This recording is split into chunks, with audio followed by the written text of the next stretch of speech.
रामापुर गांव के bus stand पर दोपहर के करीब 11 बजे एक पुरानी बस आकर रुकती है। बस का दरवाजा धीरे से खुलता है और उसमें से रवि और उसकी पत्नी पूजा नीचे उतरते हैं। दोनों के पास सिर्फ 2 पुराने सूटकेसेस थे और जेब में बस इतने पैसे थे कि कुछ दिन का गुजारा हो सके। दोनों ने एक बार पूरे गांव को देखा। छोटा सा गांव था, कच्ची सड़कें, पुराने घर और हर तरफ शांति ही शांति थी। पूजा, शायद भगवान ने हमें इसी गांव में कोई नई राह दिखाने के लिए भेजा है। जगह छोटी जरूर है रवि, लेकिन अगर मेहनत सच्ची हो ना तो यहीं से हमारी नई जिंदगी शुरू होगी। दोनों धीरे धीरे गांव के अंदर चल पड़े। थोड़ी देर चलने के बाद उन्हें एक पुराना सा मकान दिखा। बाहर एक बुजुर्ग आदमी चारपाई पर बैठा हुक्का पी रहा था। रवि उनके पास गया। नमस्ते काका। खुश रहो बेटा। लगता है नए हो गांव में। जी काका, हम दोनों काम की तलाश में यहाँ आए हैं। क्या आसपास कोई किराए का कमरा मिल जाएगा? बूढ़े आदमी ने दोनों को ऊपर से नीचे तक देखा। एक कमरा खाली है, बहुत बड़ा तो नहीं है लेकिन रहने लायक है। रवि के चेहरे पर उम्मीद आ गई। किराया कितना होगा काका? 1500 रुपए महीना। रवि एक पल के लिए चुप हो गया। उसने जेब में हाथ डाला। कुल 2000 रुपए ही बचे थे। ले लीजिए रवि, पहले रहने की जगह जरूरी है। रवि ने हाँ में सिर हिला दिया। ठीक है काका। बूढ़े आदमी ने जेब से चाबी निकाली और दोनों को कमरा दिखाने ले गए। दरवाजा खुलते ही धूल का बादल सा उठ गया। दीवारों का प्लास्टर टूट रहा था। छत के कोने में मकड़ी के जाले लगे हुए थे। जमीन भी जगह जगह से टूट चुकी थी। पूजा ने कमरे को देखा और फिर रवि की तरफ मुस्कुराकर बोली, कमरा पुराना जरूर है, लेकिन अपना तो है। हाँ, और देखना, एक दिन इसी कमरे से हमारी किस्मत बदलेगी। दोनों ने मिलकर कमरा साफ करना शुरू कर दिया। मैं बाजार जा रहा हूँ। पूजा ने पूछा, अभी? हाँ, आज ही काम ढूंढना पड़ेगा। जितनी जल्दी नौकरी मिलेगी उतना अच्छा। ठीक है, मैं तब तक सामान जमा देती हूँ। रवि मुस्कुराया और बाजार की तरफ चल दिया। रामापुर का बाजार काफी मशहूर था। हर तरफ छोटे बड़े ठेले और दुकानें लगी हुई थीं। कहीं चाय बन रही थी तो कहीं जलेबी तली जा रही थी। रवि हर दुकान पर एक ही सवाल पूछ रहा था, नमस्ते भैया, कोई काम मिलेगा? लेकिन हर जगह से एक ही जवाब मिलता, नहीं। अभी जरूरत नहीं है, कोई और देख लो।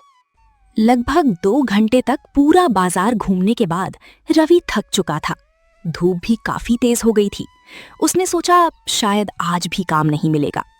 तभी उसकी नाक में गरम मसालों की खुशबू आई। उसने सामने देखा, एक बड़ा सा ठेला था जिसके ऊपर लिखा था लाला कन्हैया लाल की मशहूर आलू कचौड़ी। ठेले के सामने लंबी लाइन लगी हुई थी। गरम तेल में कचौरियां तली जा रही थीं और लोग बार बार प्लेट लेकर खड़े थे। रवि धीरे से ठेले के पास गया। नमस्ते सेठ जी। ठेले के मालिक ने बिना ऊपर देखे पूछा, क्या चाहिए? काम। अब उसने रवि की तरफ देखा। नाम क्या है? रावी। क्या काम कर लेगा? जो बोलेंगे। बोरी उठा लेगा? जी। मैदा गूंद लेगा? जी। बर्तन धो लेगा? जी। बड़ा हिम्मती लगता है। फिर उसने पीछे खड़े एक लड़के को आवाज लगाई, अरे मोहन। जी मालिक। इसको गोदाम दिखा, आज से काम करेगा। रवि के चेहरे पर खुशी आ गई। धन्यवाद सेठ जी। लाला ने उंगली दिखाते हुए कहा, खुशी बाद में मनाना। सुबह 7 बजे आना, रात 9 बजे तक काम करना पड़ेगा। दिन के सिर्फ 100 रुपए मिलेंगे। मंजूर है? रवि ने बिना सोचे तुरंत जवाब दिया, मंजूर है सेठ जी। ठीक है, लेकिन याद रखना, मेरे यहां काम में जरा सी भी लापरवाही बर्दाश्त नहीं होती। गलती हुई तो उसी दिन निकाल दूंगा। जी सेठ जी। रवि ने झुककर हाँ कर दी। शाम को जब रवि घर वापस पहुंचा तो पूजा उसका इंतजार कर रही थी। जैसे ही रवि अंदर आया, पूजा तुरंत पूछ बैठी, क्या हुआ, काम मिला? रवि के चेहरे पर हल्की सी मुस्कान आ गई। हाँ। सच? हाँ, कल से कचौरी वाले ठेले पर काम शुरू कर रहा हूँ। पूजा की आंखों में खुशी आ गई। भगवान का लाख लाख शुक्र है। तनख्वाह सिर्फ 100 रुपए रोज की है, लेकिन शुरुआत तो हो गई। मेहनत करोगे तो एक दिन जरूर सफल होगे। रवि ने आसमान की तरफ देखा और मन ही मन बोला, बस भगवान, अब इतनी सी मदद और कर देना, एक दिन अपना भी कोई छोटा सा ठेला हो। लेकिन रवि को बिल्कुल भी अंदाजा नहीं था, जिस ठेले पर वो कल से काम शुरू करने जा रहा था, वही ठेला उसकी जिंदगी की सबसे बड़ी परीक्षा बनने वाला था। अगली सुबह रवि सूरज निकलने से पहले ही उठ गया। उसने आज पहला दिन है, थोड़ा डर भी लग रहा है। डर कैसा? मेहनत करने वाले को कभी डर नहीं लगता। ठीक कहती हो। एक बात याद रखना, काम चाहे कितना भी छोटा हो, दिल से करना। इतना कहकर रवि ठेले की तरफ निकल गया। थोड़ी देर बाद वो लाला कन्हैया लाल के ठेले पर पहुंच गया। बाजार अभी पूरी तरह खुला भी नहीं था, लेकिन लाला पहले से ही तैयारी में लगा हुआ था। जैसे ही रवि ठेले के पास पहुंचा, लाला जोर से बोला, अरे रवि, खड़े खड़े क्या देख रहा है? पहले गोदाम से आलू की बोरी उठा, फिर मैदा निकाल और उसके बाद बर्तन साफ कर। जी सेठ जी। रवि तुरंत काम में लग गया। एक के बाद एक भारी बोरियां कंधे पर उठाता रहा। कभी आलू की बोरी, कभी मैदे की बोरी, कभी तेल के डब्बे। 2 घंटे बाद उसके कपड़े पसीने से भीग चुके थे, लेकिन उसने एक बार भी शिकायत नहीं की। लाला दूर खड़ा सब देख रहा था। लड़का मेहनती लगता है। ने मन ही मन सोचा, एक दिन मैं भी अपना ठेला लगाऊंगा, तब ये सब काम आएगा। दिन ऐसे ही गुजरते गए। रवि रोज सुबह 7 बजे आता और रात 9 बजे घर लौटता। रोज के 100 रुपए मिलते। पूजा बहुत संभल कर खर्च करती थी। एक शाम रवि घर आया तो उसके कंधे पर लाल निशान बने हुए थे। पूजा ने देखा तो घबरा गई। अरे ये क्या हुआ? कुछ नहीं, बोरी थोड़ी भारी थी। दर्द हो रहा है?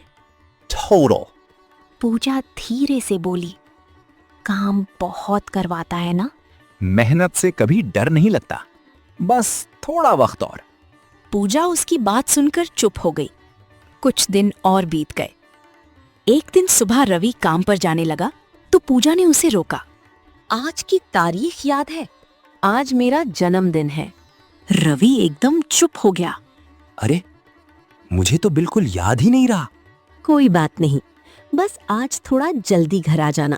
मैंने तुम्हारे लिए तुम्हारी पसंद का खाना बनाने का सोचा है। हाँ, ठीक है। आज चाहे जो हो जाए, मैं जल्दी घर आऊंगा। ठीक है।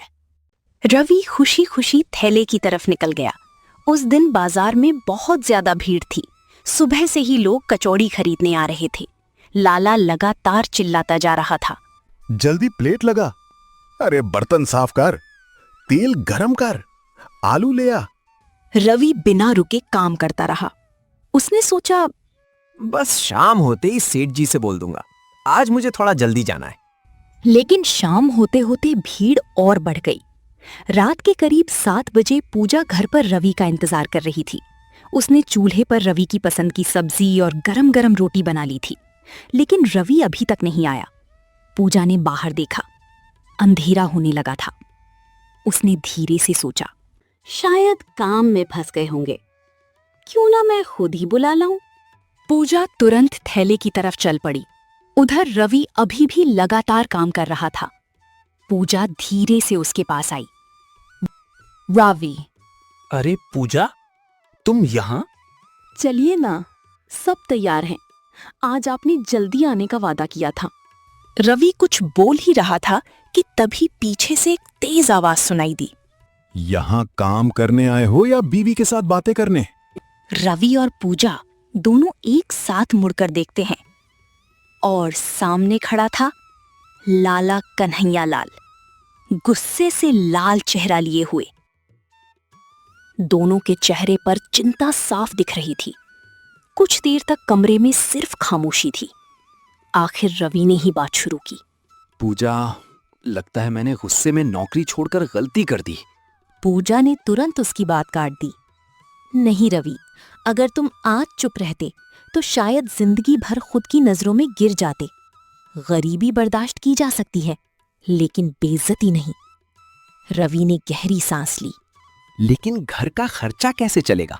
जेब में बस थोड़े से पैसे बचे हैं। पूजा कुछ देर सोचती रही, फिर उसके चेहरे पर हल्की सी मुस्कान आ गई।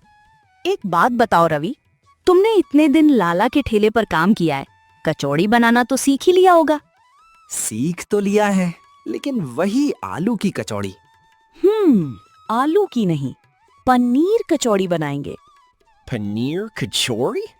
हाँ, यहाँ गांव में दूध बहुत होता है, इसलिए पनीर शहर के मुकाबले काफी सस्ता मिलता है। लेकिन पूरे गांव में कोई पनीर कचौरी नहीं बेचता। हाँ, यहाँ गांव में दूध बहुत होता है, इसलिए पनीर शहर के मुकाबले काफी सस्ता मिलता है। लेकिन पूरे गांव में कोई पनीर कचौड़ी नहीं बेचता। मतलब लोगों को कुछ नया मिलेगा। बिल्कुल। पूजा ने अपनी अलमारी से एक कपड़े की पोटली निकाली। रवि ने पोटली खोली तो उसमें 5,000 रुपए थे। मैं पिछले 2 साल से थोड़े थोड़े करके बचा रही थी। रवि की आंखें भर आईं। तुमने मुझे बताया भी नहीं। सोचा था मुश्किल वक्त में काम आएंगे। अगली सुबह दोनों बाजार गए। उन्होंने एक छोटा सा पुराना ठेला खरीदा। मैदा, ताजा पनीर, तेल और जरूरी सामान लेकर घर लौट आए। पूजा फिलिंग बनाने लगी और रवि कचौड़ी तैयार करने लगा।